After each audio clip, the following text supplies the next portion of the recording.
제가 지난 2주 동안 유럽, 독일과 프랑스 다녀왔는데요. 경기도의 힘을 보여주고 왔습니다. 이 독일의 베를린 필하모니 오케스트라 연주하는 그 극장이 2300석인데 만석을 이뤘답니다. 그래서 우리 경기도의 힘을 보여주고 오셨는데 앞으로도 더 크게 쓰임받을 줄로 믿습니다. 우리 창대창 하나님이 기뻐 받으신 줄로 믿습니다. 옆에 분 한번 축복합니다. 믿음과 기도로 승리합시다.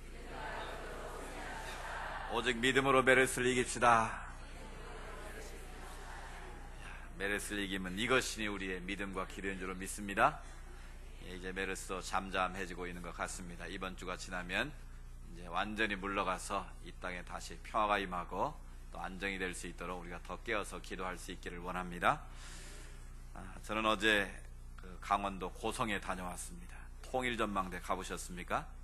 전 딱 2번 가봤는데 어제 3번째로 그 통일전망대 옆에 있는 통일전망대 교회에 가서 제가 설교를 했습니다. 22사단인데 우리나라 동북의 최북단 고성지역과 동해안 해안을 경비하는 그런 사단입니다. 작년에 22사단이 유명했었죠. 임병장 사건으로 이 근무 쓰고 오다가 수류탄을 던지고 총을 쏴서 6명의 이 사상자가 발생한 곳인데 어제가 일주기라고 그러더라고요. 그래서 뜻깊은 우리가 예배를 드렸는데요. 우리가 진중 세례식, 신병격대 진중 세례식을 갔는데 저희가 세례식은 못했어요. 왜냐하면 외부인들이 접촉하는 것 자체를 금하는 그 명령이 내려와서 우리 예배만 저희가 인도하고 돌아왔습니다. 근데 저는 그런 자리에서 설교는 처음 해봤는데요. 제가 본 광경 중에 제일 아름다운 그런 풍경이었습니다. 이 강대산 앞에 쫙 통유리로 되어 있는데 앞에 보이는 전망이 바로 해금강이었습니다. 이 전망대 통일전망대 가보시면 알지만 바로 앞에 금강산 아닙니까? 거기 고성에서부터 금강산이 시작이 되는데 그 해안이 정말 멋있는 곳입니다. 이 낙타봉 밑에, 이 낙타 얘기하면 안 되는데 이 낙타봉 밑으로 이 해금강 해안이 쫙 있고요. 바로 그 뒤편이 그 박왕자 씨가 피살당해가지고 금강산 관광이 중단된 그곳이기도 합니다.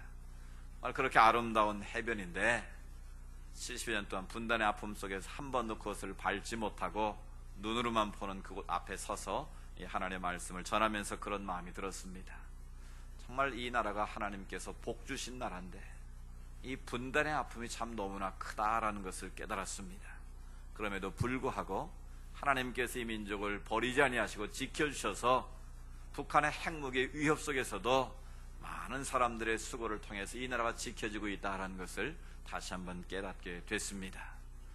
나라와 민족을 위해서 우리가 더 기도하고 깨어 있어야 될 때인 줄 믿습니다. 이 메르스와 이 가뭄 이런 모든 전염병들도 정말 이 민족을 깨우시기 위한 하나님의 사인인 줄로 믿습니다.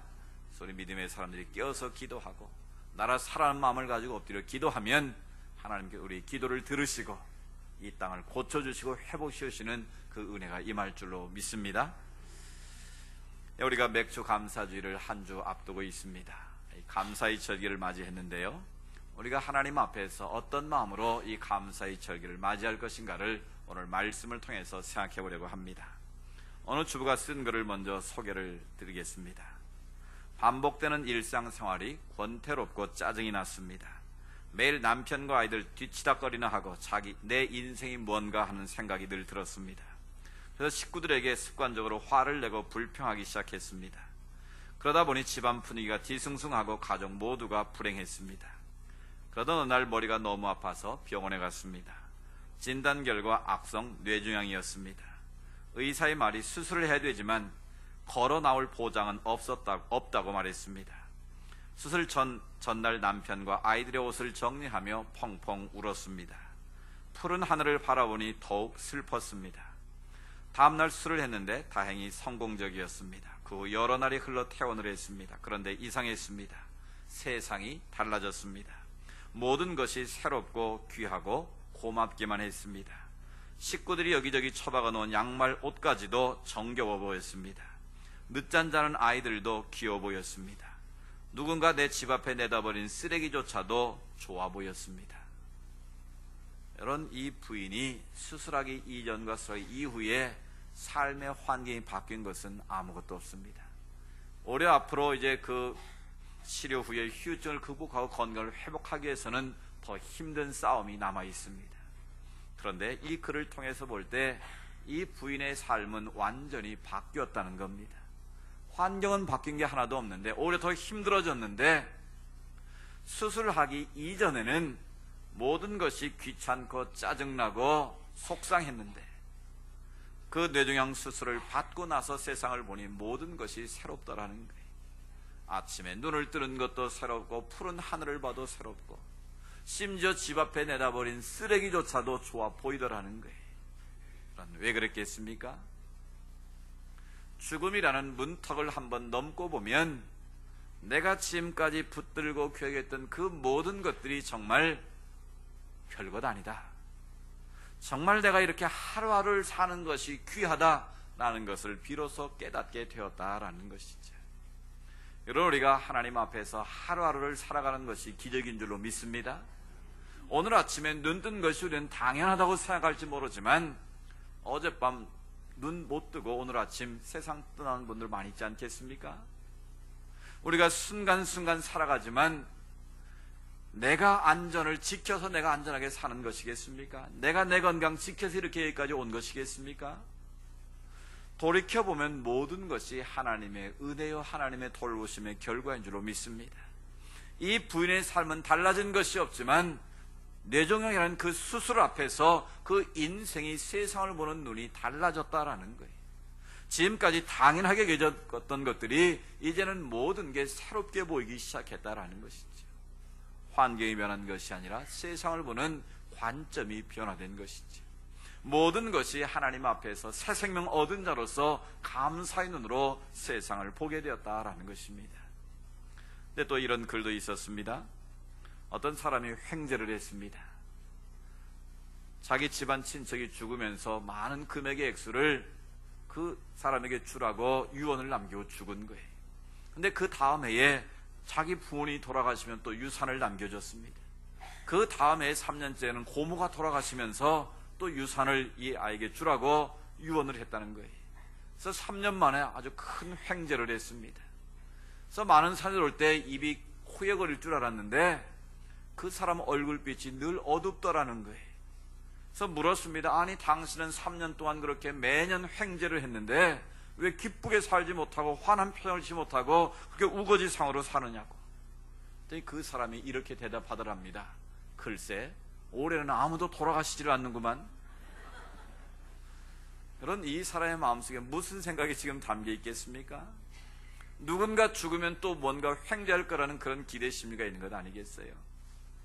정말 주신 것에 대해서 감사하지 못하고 이 매너리즘에 빠져 살고 있는 우리들의 모습을 보여주는 그런 것 아니겠습니까?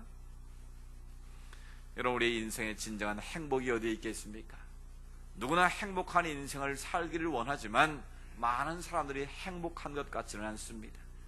예전에 비해서 생활 환경은 너무나 좋아지고 먹는 것도 너무나 잘 먹고 너무 잘 살고 있는데 우리 인생은 그렇게 행복해 보이지가 않는다는 거예요.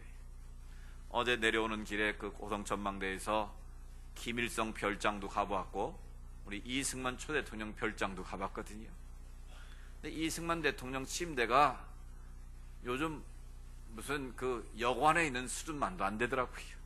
그 뭐 밥그릇 이런 거 보니까 정말 보잘것없어 보이더라고요. 여러분은 조선시대 왕들보다 훨씬 더 잘 드시고 계신 거 아시죠? 더 좋은 여건에 사는 거 아시지 않습니까? 이렇게 여건과 환경은 엄청나게 비교할 수 없이 불과 몇십 년 만에 이렇게 좋아졌는데 그만큼 우리가 행복하냐는 거예요. 그만큼 내 인생이 만족스러우냐는 것이죠. 숫자로 국민소득은 점점 높아지는데 그에 비례해서 우리의 행복지수는 점점 떨어진다라는 거예요. OECD 국가 가운데 밑바닥을 도는 것이 우리 국민들의 행복지수 아니겠습니까? 왜 그러냐라는 것이죠. 왜 모든 것은 점점 좋아지는데도 우리가 더 행복해지지 못하고 더 기쁘게 살지 못하고 인생이 그렇게 우거지상을 하고 사는 사람들이 많아지고 있느냐라는 것이죠. 탈무드에 보면 이런 말이 있습니다. 세상에서 가장 현명한 사람은 늘 배우는 사람이고 세상에서 가장 강한 사람은 자기를 절제할 줄 아는 사람이고 세상에서 가장 행복한 사람은 누구일까요? 범사에 감사하는 사람이다. 여러분도 그렇게 생각하십니까? 여러분, 누가 세상에서 지혜로운 사람이겠습니까? 학위를 가졌다고 지혜로운 것이 아닙니다. 지식은 많은데 지혜롭지 못한 사람 많이 있지 않습니까? 아무리 작은 사람이라도 그 사람의 무언가를 배우려고 하는 사람이 바로 가장 지혜로운 자라는 거예요. 누가 강한 사람인가, 힘 있는 자, 돈 많은 자, 권세 있는 자가 아니라 자기를 절제할 줄 아는 사람, 이 셀프 컨트롤이 가능한 사람이 정말 힘 있고 강한 자라는 거예요. 누가 정말 행복한 자인가? 내가 원하는 조건 갖춘 사람이 아니라 범사에 감사할 줄 아는 사람이 행복하다는 거예요. 그래서 성경은 우리에게 범사에 감사라고 우리에게 말씀하고 계신 것 아니겠습니까? 그래서 우리 인생의 포커스를 어디에 맞추고 사냐에 따라서 그 인생이 행복할 수도 있고 불행할 수도 있다라는 거예요. 앞서 주부의 글처럼 뇌종양 수술을 받기 이전에는 모든 것이 다 갖춰졌지만 늘 불행하게 살았지만 그 수술 이후에 새 생명을 얻은 이후로서는 모든 삶이 새롭게 보이고 아름답게 보였다라는 거예요. 내 인생의 초점이 어디에 맞춰져 있느냐라는 것이지. 눈에 보이는 세상에 만족에 내 인생을 걸게 되면 그 인생은 가지면 가질수록 더 불행해질 수 있다라는 거예요. 왜 그렇습니까? 우리의 욕망은 끝이 없기 때문에 그렇습니다. 우리의 욕심은 절제할 줄 모르고 브레이크가 고장난 자동차처럼 끊임없이 질주하려고 하는 본성이 있기 때문에 그렇습니다. 그래서 우리가 무엇을 가져서 행복한 것이 아니라 하나님이 주신 은혜에 대해서 우리가 감사하고 감사함으로 우리가 고백하며 살 때 그 인생이 진정 행복할 줄로 믿습니다. 따라서 우리가 이 감사의 절기를 앞두고 내 삶 속에 내 인생의 포커스를 어디에 맞추고 살 것인가, 어떤 믿음의 고백을 가지고 살 것인가가 내 인생의 행복과 불행을 좌우할 수 있다는 거예요. 오늘 하나님께서는 모세를 통해서 신앙 고백을 들려주고 계십니다. 오늘 본문의 내용은 이렇습니다. 하나님의 백성들이 광야 40년의 먼 그 여정을 통해서 젖과 끓는 가나안 땅을 목전에 두고 있습니다. 모압 평지를 건너가면 젖과 끓이는 가나안 땅이 있습니다. 그런데 하나님께서는 모세에게 모든 이스라엘 장로와 모든 백성들을 모압 평지에 모아놓고 연설을 하게 하고 올라오는 설교를 하게 하신 것이죠. 그 설교의 5편의 설교가 기록된 것이 바로 우리가 모세오경의 마지막 책인 신명기입니다. 그래서 신명기에는 2가지 사상이 들어있는데, 너희가 지난 40년 동안 어떻게 이 광야의 길을 걸어왔는지 너희 자신을 한번 되돌아보라는 거예요. 그래서 과거를 remembering, 기억하라는 말씀이고요. 또 한 가지 중요한 사실은 너희가 이제 가나안 땅에 들어갈 터인데, 가나안 땅에 들어가서 좋은 집을 짓고 배불리 먹고 잘 살게 될 때에 어떻게 하나님을 잊어버리지 않고 하나님을 잘 섬길 수 있을 것인가를 잘 전망해 보라는 말씀이에요. 그래서 회고와 전망이라는 두 주제를 가지고 신명기가 기록되어 있습니다. 그래서 그 가운데 오늘 우리가 읽은 본문 말씀은 모세가 이런 고백을 들려주는 것입니다. 너희가 이제 이곳을 지나면 가나안 땅에 들어갈 터인데, 그 땅에 들어가서 농사를 지어서 첫 열매를 거두게 되면, 그 만물의 모든 곡식을 다 거두게 되면 제일 먼저 할 일이 있다는 거예요. 그것이 무엇인가 하면 여호와께서 그의 이름을 두시어 택하신 곳으로 그것을 가지고 가서, 여호와께서 택하신 곳이 어디겠습니까? 바로 하나님의 성전이죠. 그 당시에는 이런 건물로서의 성전은 있지 않았지만 하나님이 임재의 상징인 성막으로 너희가 거둔 그 곡식을, 예물을 가지고 가서 뭐 하라는 겁니까? 이렇게 고백하라는 거예요. 가서 내가 오늘 당신의 하나님 여호와께 아뢰나이다. 너희들이 그 하나님 앞에 가서 예물을 드리면서 이렇게 고백을 하라는 거예요. 그 고백의 내용을 기록한 것이 오늘 본문입니다. 크게 3가지를 고백하라고 말씀하고 있는데요. 그 첫 번째가 바로 약속을 지키실 하나님께 감사라는 말씀입니다. 같이 해볼까요? 약속을 지키실 하나님께 감사하자. 3가지가 다 감사로 채워져 있는데, 첫 번째는 장차 맹세하신 것을 이루실 하나님께 감사라는 거예요. 지금 말씀드린 것처럼 이스라엘 백성은 가나안 땅을 밟은 상태가 아닙니다. 모압 평지에서 지금 젖과 그런 땅을 바라보면서 이 말씀을 듣고 있는 거예요. 그러니까 너희가 장차 하나님께서 맹세하신 그 땅을 차지하게 될 터인데, 그 땅에 들어가게 되면 제일 먼저 할 일이 그 곡식을 거둔 열매를 가지고 하나님 앞에 가서 뭐 하라는 거예요? 감사의 예배를 드리라는 거예요. 그것이 너희가 해야 될 첫 번째 중요한 신앙 고백이다라는 것을 말씀하고 있습니다. 아직 그 땅을 차지하지는 않았지만, 아직 그 곡식을 거두어들이지 않았지만, 하나님께서 약속하신 대로 그렇게 주실 줄로 믿고 너희가 감사함으로 예배를 드리라는 것입니다. 이것을 더 쉽게 적용하면 너희가 미리 하나님 앞에 믿음으로 감사를 드리라는 것입니다. 여러분의 인생을 사는 방법도 마찬가지입니다. 항상 뒷북치는 인생이 있고 미리 감사하며 사는 인생이 있습니다. 여러분은 어떤 유형인지 한번 생각해 보십시오. 여러분, 어떤 사람이 지혜로운 사람이겠습니까? 미리 감사하며 사는 사람이겠습니까? 항상 뒷북 감사하며 사는 사람이겠습니까? 전에 제가 앞북 감사, 뒷북 감사 이런 표현으로 설교를 한 적이 있는데요.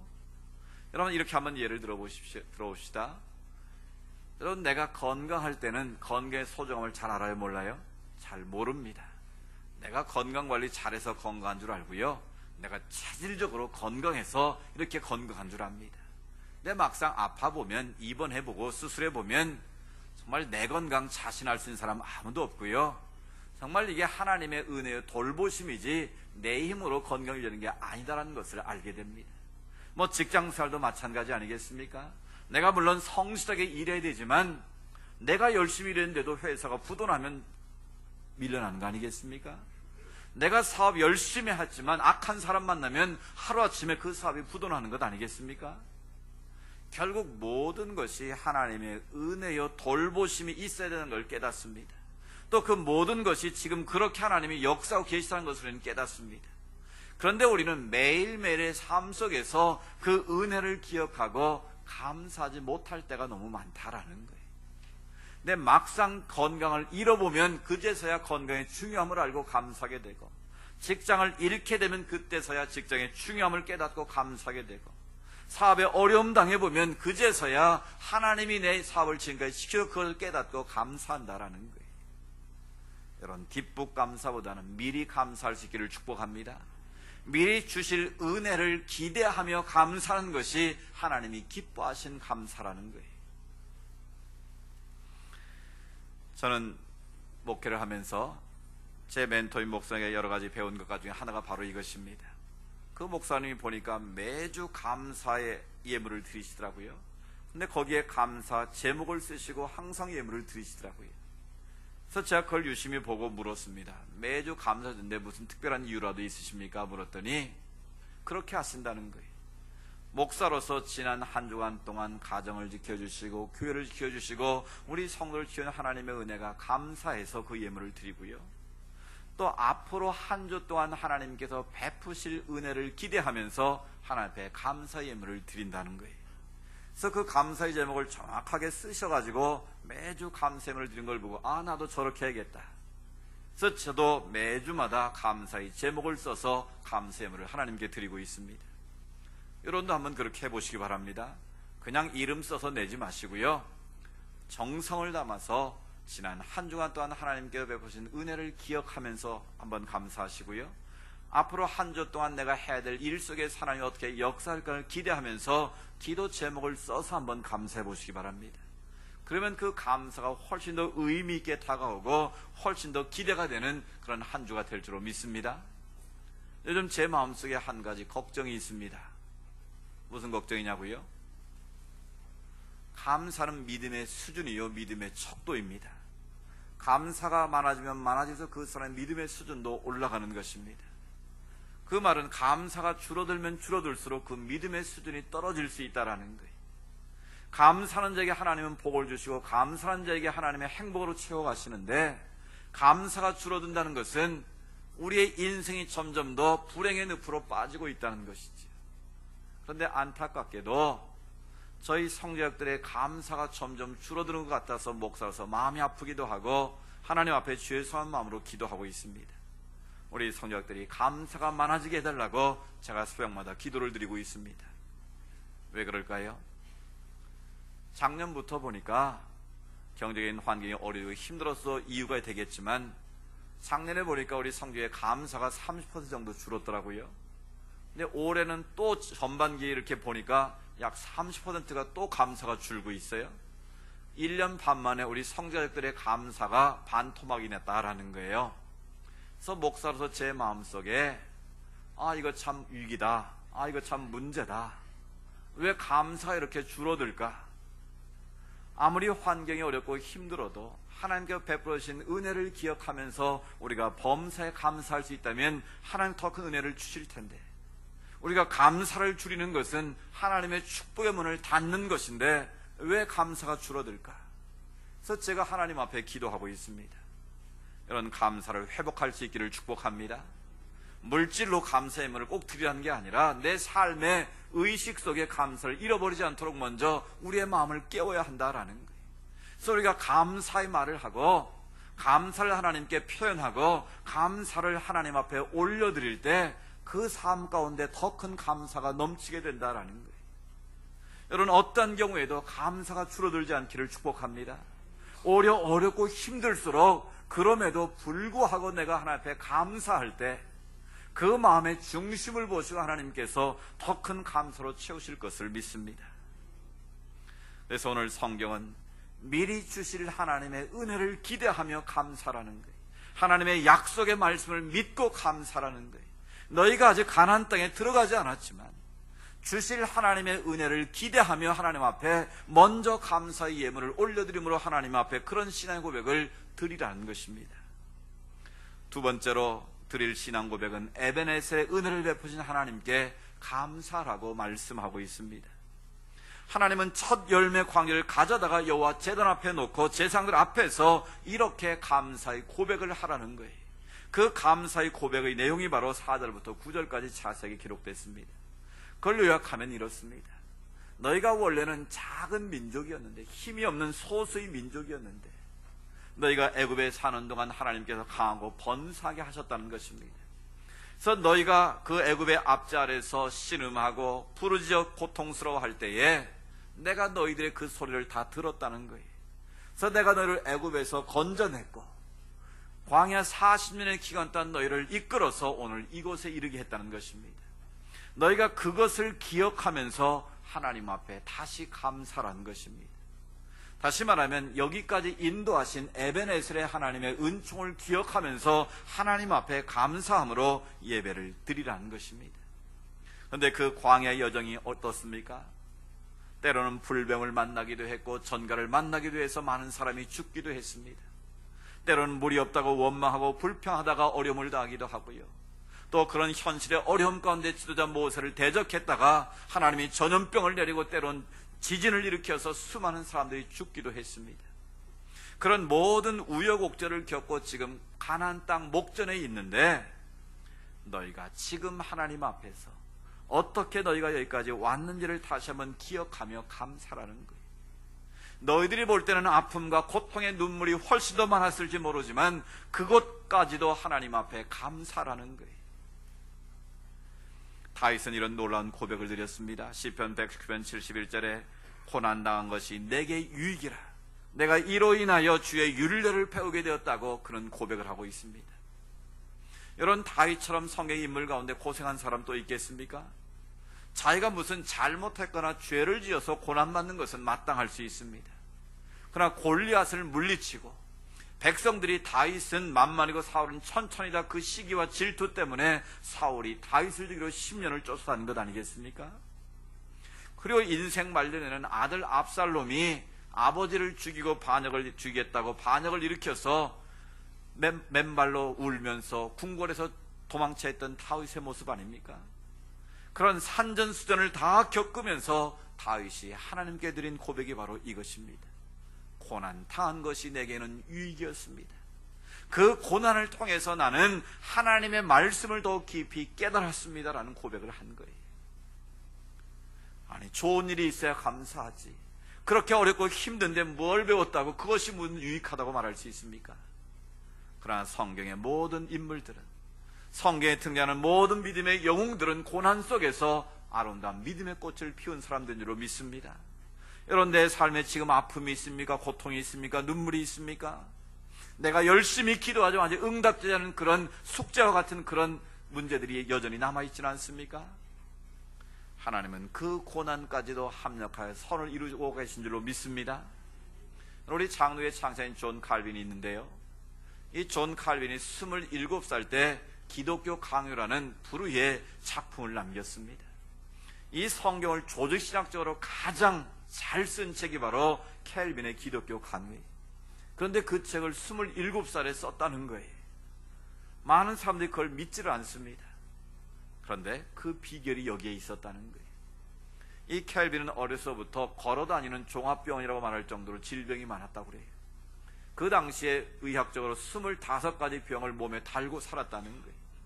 그래서 이 캘빈이 그 아픔에 고통이 자기를 찌를 때마다 잠을 잘 수 없으니까 뭐 했겠습니까? 하나님 앞에 엎드려 기도했다는 거예요. 너무 고통스러워 잠을 못 자니까 깨어서 하나님 앞에 기도했고, 기도했더니 하나님 그에게 영감을 주시고 하나님의 말씀을 꿰뚫어 볼 수 있는 지혜를 주셨다라는 거예요. 그래서 캘빈이 27살에 기독교 강연을 쓸 때는 가장 중요한 이유는 바로 그의 육신의 고통이었다라는 거예요. 그 육체의 가시가 찌를 때 그는 엎드려서 기도했고, 그 기도가 하나님의 영감을 얻게 된 비결이었고, 그걸 통해서 그런 불의의 명작을 남길 수가 있었다라는 거예요. 여러분, 그렇다면 오늘 우리 인생에 다가오는 많은 아픔들은, 고통들은 하나님의 심판이 아니라 하나님의 저주가 아니라 나를 깨우셔서 나에게 더 큰 복을 주시기 위한 하나님의 계획인 줄로 믿으시기 바랍니다.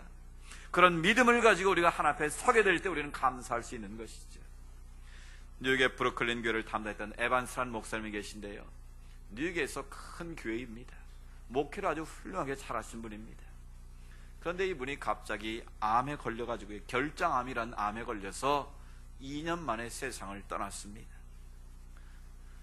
그럼 많은 사람들이, 아니 그렇게 훌륭한 목사님이 왜 하필이면 암에 걸려서 그렇게 갑자기 돌아갔을까 생각할지 모르지만, 이 에반스 목사님은요, 그가 2년 동안 암과 투병을 하면서 투병신조 4개 조항을 발표했다고 그래요. 한번 들어보시죠. 첫 번째 조항이 나는 결코 불평의 말을 하지 않을 것이다. 하나님 왜 나에게 하필이면 이런 암이라는 고통을 줄까? 그럼 불평하지 않겠다라는 거예요. 불평할 수밖에 없는 상일지라도 하나님 앞에 자기는 감사할 것을 고백했다, 선포했다는 거예요. 두 번째로 집안의 분위기를 밝게 유지할 것이다. 이런 사람이 내가 아프면 다 신경이 들어 이거 짜증이 나지 않습니까? 나 때문에 다른 사람이 고통받을 이유가 없다라고 생각했다는 거예요. 그래서 가급적이면 밝게 웃고 유머를 하고 더 가정의 분위기를 밝게 하려고 힘을 썼다는 거예요. 세 번째로 내가 받은 축복을 헤아려 감사할 것이다. 내가 지금은 비록 아픔 가운데 있지만 하나님이 부족한 나를 종으로 부르셔서 이렇게 크게 사용했던 그 자체가 나는 너무 감사하다. 모든 것을 감사로 채웠다는 것이죠. 마저로 나는 질병을 유익한 것으로 바꿀 것이다. 비록 암이지만 이 암이 불필요한 것이 아니라 하나님 나라를 세워가는데 유익한 것이 되도록 하나님 앞에 그렇게 만들어가겠다고 결단했다라는 거예요. 여러분, 멋있지 않습니까? 정말 비록 아픔과 고통의 가시가 나를 찌를지라도 그것을 불평거리로 삼지 않고 그것을 분위기를 망치는 그런 분위기로 만들지 않고 하나님 주신 은혜의 축복을 감사하면서 그 질병마저도 유익한 것으로 만들어가기를 원했던 그 에반스 목사님의 삶이 우리에게 감동을 주고 있다라는 것이죠. 그렇습니다. 우리가 좋은 일, 기쁜 일에도 당연히 감사해야 되지만 그리 아니하실지라도 감사할 수 있는 은혜가 있기를 축복합니다. 여전히 숙제가 남아있지만 하나님께서 앞으로 풀어줄 것을 믿고 감사할 때 하나님께 더 큰 은혜로 채우실 것을 믿습니다. 지난 6개월 동안 하나님 앞에 돌이켜보면서 하나님 은혜에도 감사하고 또 내가 원하는 것이 이루어지지 않았을지라도 그럼에도 감사할 때에 하박국 선자의 그 고백처럼 주 여호와는 나의 힘이시라. 정말 먹을 것이 없는 그런 상일지라도 하나님만이 나의 힘이 되심을 믿고 믿음으로 고백할 때에 하나님이 높여주시는 은혜가 우리 가운데 임할 줄로 믿습니다. 마지막으로 드리는 신앙 고백은 이웃과 함께 나눔으로 감사라고 말씀하십니다. 오늘 본문 11절에 보면 내 하나님 여호와께서 너와 내 집에 주신 모든 복으로 말미암아 너는 레위인과 너희 가운데 거류하는 객과 함께 즐거워할지니라. 너희가 이제 엄청난 복을 받게 될 터인데 그 복을 받은 자로서 어떻게 하라는 겁니까? 먼저 레위인들을 잘 섬기라는 거예요. 레위인들은 제사장들과 성전에서 제사를 수종드는 자들이기 때문에 분깃이 없습니다. 그러니까 너희들이 최선을 다해서 그 종들을 섬기라는 거예요. 그리고 더 중요한 것이 바로 고아와 객과 과부들, 12절에 나와 있는 것처럼 세 번째 해에는 11조를 한 번 더 들여서라도 너희가 그런 사회적인 약자들에 대해서 베풀고 나누고 섬기며 살아야 된다. 너희가 그것을 나눔으로 반드시 나누어 줌으로 감사를 하나님께 고백하라고 말씀하고 있는 것입니다. 그렇습니다. 하나님께서 우리에게 복을 주신 이유가 무엇이겠습니까? 우리를 이렇게 메르스의 의협에서도 건강을 지켜주시고 여러분의 자녀를 지켜주시고 여러분의 일터를 지켜 사업을 지켜주신 이유가 무엇이겠습니까? 왜 하나님께 우리 성회를 이곳에 세우시고 여기까지 사등의 비전을 보고 건강에 달려오게 하셨겠습니까? 그것은 바로 우리 계신 하나님의 사명이 있는 줄로 믿습니다. 오프라 윈프리가 고백한 것처럼 내가 남보다 더 가진 것이 있다면 그것이 내게 주신 사명임을 기억하십시오. 내가 남보다 더 배웠다면 그것이 내게 주신 사명이고요. 내가 남보다 더 많은 건강을 가지고 더 많은 재물을 가지고 있다면 내게 주신 하나님의 사명이라는 것. 나만을 위해서 잘 먹고 잘 살라고 주신 것이 아니라 고아와 객과 과부처럼 그런 도움이 필요한 사회적인 약자들을 섬기라는 하나님의 사명이 그 안에 있다는 거예요. 너희가 그것을 깨닫고 그것을 감사함으로 하나님께 아뢰을 때에 너희의 인생이 진정으로 자유함을 누릴 수 있다라는 거예요. 물질의 노예로 살지 않고 세상의 노예로 살지 않고 하나님이 기뻐하시는 하나님의 백성으로서의 자유를 누리며 살아갈 수 있다라는 것입니다. 이 감사의 계절에 여러분 내게 주신 하나님의 사명을 다시 한번 확인할 수 있기를 원합니다. 왜 하나님이 나에게 이런 복을 주셨는지, 그 복을 통해 하나님이 뭘 원하시는지 그걸 깨닫고 살 때 우리 인생의 의미가 있는 줄로 믿습니다. 제 친구 목사가 이런 글을 보냈어요. 어떤 내용인가 하면 자기 교회에 좀 생활은 가난한데 제일 전도를 열심히 하는 여자 집사님이 계시답니다. 아이들 학비가 부족하니까 전도를 하면서 틈틈이 이제 알바를 하면서 돈을 벌면서 전도를 하는 분이래. 근데 그것을 보고 다른 여자 집사님 한 분이 은혜를 받았던가 봐요. 그래서 내가 그 집사님의 자녀들의 학비를 내가 전액 해주고 싶습니다. 나는 전도도 못하는데 하나님께 나에게 재물의 복을 주셨는데 내가 하지 못하는 전도를 그 집사님이 열심히 하니까 나는 그 학생들의 학비라도 대서 전도를 하는데 도와주고 싶습니다. 그런데 혹시라도 내가 그 학비를 대주면 그분이 상처받을까 두려우니까 목사님이 좋은 방법을 알려주시기 바랍니다. 그런 글을 보냈다라는 거예요. 그러니까 그 목사의 마음이 얼마나 흐뭇하고 기뻤겠습니까? 자기 성도들이 그런 사랑의 마음을 가지고 하나님을 섬기며 얼마나 기뻤겠어요. 그래서 자랑하려고 저희들에게 다 보낸 거예요. 저도 그렇게 자랑할 수 있는 기회를 주시기를 바랍니다. 여러분 얼마나 아름답습니까? 우리는 내가 못하는 걸 남이 열심히 하면 그것을 시기하려고 할 때가 있습니다. 오히려 그걸 질투하고 오히려 깎아내려고 할 때가 있습니다. 그것은 천국이 아닌 것이지. 내가 못하는데 남이 잘하면 더 잘할 수 있도록 내게 주신 그것을 가지고 그 사람이 그 일을 더 잘할 수 있도록 돕는 게 하나님 나라고 천국이 아니겠습니까? 그런 교회가 바로 하나님 나라의 천국이 이루어지는 교회가 아니겠습니까? 내가 못하는 것을 남이 잘할 때 더 잘하고 격려해주고 내가 도울 수 있는 도와주는 것, 그것이 바로 하나님의 공동체라는 것이지. 여러분 하나님 내게 건강 주셨다면, 내게 재물의 복을 주시고 학문의 복을 주시고 세상의 사람들보다 더 많은 것을 무언가 가지고 있다면 가지지 못한 자들을 섬기는 자가 되기를 축복합니다. 그걸 도울 수 있는 자가 되기를 축복합니다.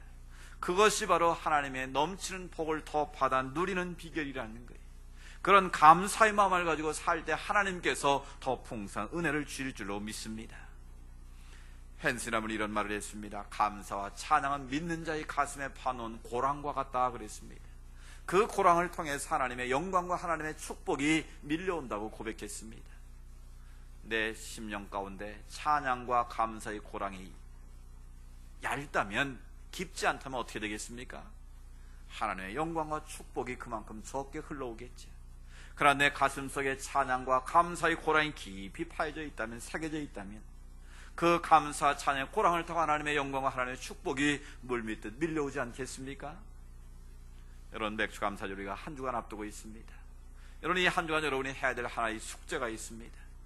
앞서 말씀드린 오페라 윈프리의 방법인데요, 그녀는 사생자였고 사생아도 낳아봤고 마약 중독에 빠져서 인생의 파탄이 될 그런 상황에서도 세계적인 미국을 움직이는 가장 영향이 있는 여인이 될 수 있는 비결이 뭔 줄 아십니까? 바로 감사의 일기를 썼다는 거예요. 어려서부터 하루에 5가지씩 감사의 일기를 써서 그 감사의 일기를 통해서 자기는 2가지를 깨달았다는 거예요. 내 인생의 초점이 어디에 있는지를 감사의 일기를 통해서 발견했고요, 또 한 가지는 그 감사의 일기를 통해서 내 인생에 의미 있는 일이 무엇인가를 알게 됐다라는 거예요. 그녀가 쓴 감사의 일기의 내용을 보면 단순합니다. 지극히 일상의 삶 속에서 감사를 표현하는 훈련을 한 거예요. 예를 들면 이렇습니다. 오늘도 아침에 눈을 뜨게 하셔서 감사합니다. 오늘 점심으로 스파게티를 맛있게 먹게 해주셔서 감사합니다. 오늘 직장에서 친구와 원망, 불평을 했는데 내가 그것을 기분 나쁘게 대하지 않고 기쁘게 대할 수 있게 해주셔서 감사합니다. 내가 오늘 책을 읽었는데 이런 좋은 작가가 글을 쓰게 해주셔서 감사합니다. 대단한 감사가 일상의 삶 속에 순간순간 자기가 느끼는 감사를 그렇게 일기로 썼다라는 거예요. 그 일기를 통해서 내 인생의 초점이 어디인가를 알게 되었고 내가 어떻게 사는 것이 의미 있는 인생가를 깨달았다라는 거예요. 어쩌면 그 여인의 인생의 전반전은 가장 불행했지만 그 후반전은 가장 화려하고 가장 멋진 인생으로 살 수 있었다라는 거예요. 그래서 그걸 깨닫고 그녀가 쓴 자서전이 바로 이것이 사명이다, 남보다 더 가지고 있는 그것이 바로 사명이라고 그녀는 고백하고 있는 것입니다. 이번 한 주간 동안 여러분, 감사의 일기를 한번 써보십시오. 종이를 꺼내서 하루에 5가지씩 올 전반기를 돌이켜면서 감사의 내용을 한번 적어보십시오. 그리고 그 감사의 마음을 담아서 하나님 앞에 다음 주 맥주감사절 하나님께 예물을 드릴 수 있기를 원합니다. 매년 절기에 드리는 매너리즘에 빠진 그런 맥주절이 아니라, 맥 빠진 맥주절이 아니라 정말 하나님 앞에 감사로 나아가는 그런 절기가 되었으면 좋겠습니다. 감사는 바로 하나님의 축복의 문을 여는 열쇠와 같습니다. 행복의 문을 여는 키와 같습니다. 우리 모든 성도들이 감사로 우리의 삶을 채워서 하나님 은혜와 복을 누리고 우리의 신 사명을 더욱 기쁨과 감격으로 잘 감당할 수 있는 은혜가 있기를 주의 이름으로 축복합니다. 하나님 아버지, 감사합니다. 지난 6개월 돌이켜보면 참으로 감사한 일들이 많이 있었습니다. 그러나 또 한편으로는 여전히 해결되지 않은 숙제와 같이 어렵고 힘든 일도 많이 있었습니다. 정말 감당하기 힘든 아픔과 고통도 있었습니다. 그러나 그 모든 것이 날줄과 시줄이 되어서 오늘 나를 여기까지 이르게 하신 줄로 믿고 감사를 드립니다. 다윗의 고백처럼 고난당한 것이 내게는 유익이었습니다. 이 고백이 우리의 신앙의 고백이 되게 하여 주시옵소서. 그리고 마침내 더 큰 은혜를 주시고 복 주실 하나님의 은혜를 기대하며 믿음으로 감사하며 나아가게 하옵소서. 우리가 뒷북 감사가 아닌 미리 감사하는 삶이 되기를 원합니다. 에베네스의 은총에까지 시켜주신 하나님의 은혜를 감사하며 나아가기를 원합니다. 내게 주신 복을 가지고 나만을 위해서 쌓아두는 어리석음이 아니라 베풀고 나누고 섬기며 사는 자가 되기를 원합니다. 그래야 베풀수록 더 풍성하게 채워주시는 하나님의 은혜와 하나님의 복을 누리게 하여 주옵소서. 그 복을 가지고 하나님의 사명을 깨닫고 하나님의 사명에 붙잡혀 살아가는, 하나님의 목적에 이끌려 살아가는 인생들 다 되게 하여 주시옵소서. 이 한 주간 동안 우리가 감사의 일기를 통해서 하나님 앞에 감사함으로 영광 돌리기를 원합니다. 감사에 더 풍성한 감사를 채우시는 하나님의 역사가 우리 모든 성도들에게 차고 넘치게 하옵소서. 그렇게 역사하실 주님을 기대하옵고 예수님의 이름으로 축복하며 기도드리옵나이다. 아멘. 우리 주 말씀 생각하면서 우리 날 구원하신 주 감사 찬양드리겠습니다.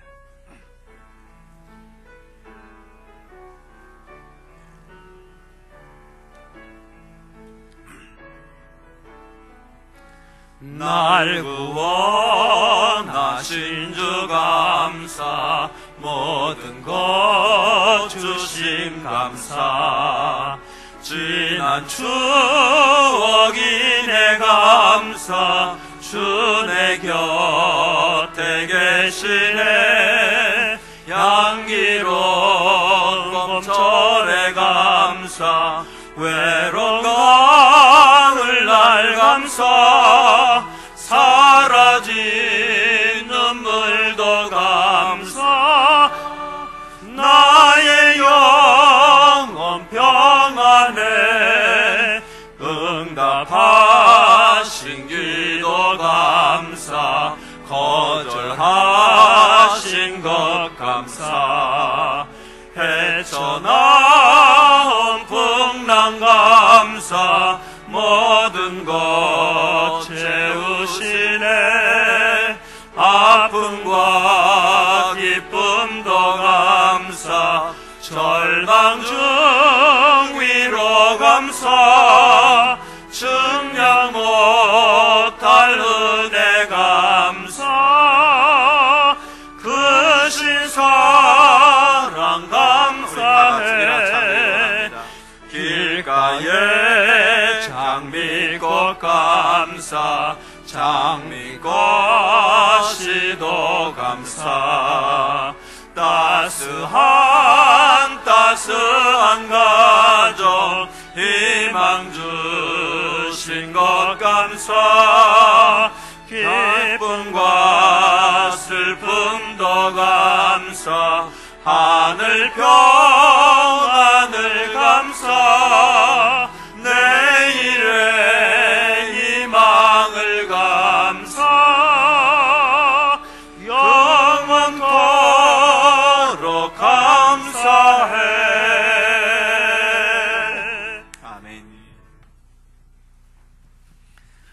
우리의 영원한 산 소망이 되시는 예수 그리스도의 은혜와 하나님 아버지의 크고 놀라우신 사랑하심과 성령님의 감화 감동 교제하심의 역사가 감사의 절기를 맞이하여 감사하며 살겠습니다 믿음으로 고백하며 세상을 향해 나아가는 성지가족들 머리머리 위에 하나님께 올려드리는 모든 믿음의 소원들 위에 주님께서 택하시고 복주시는 대한민국 위에 이제로부터 영원토록 함께 하시기를 간절히 축원하옵나이다. 아멘.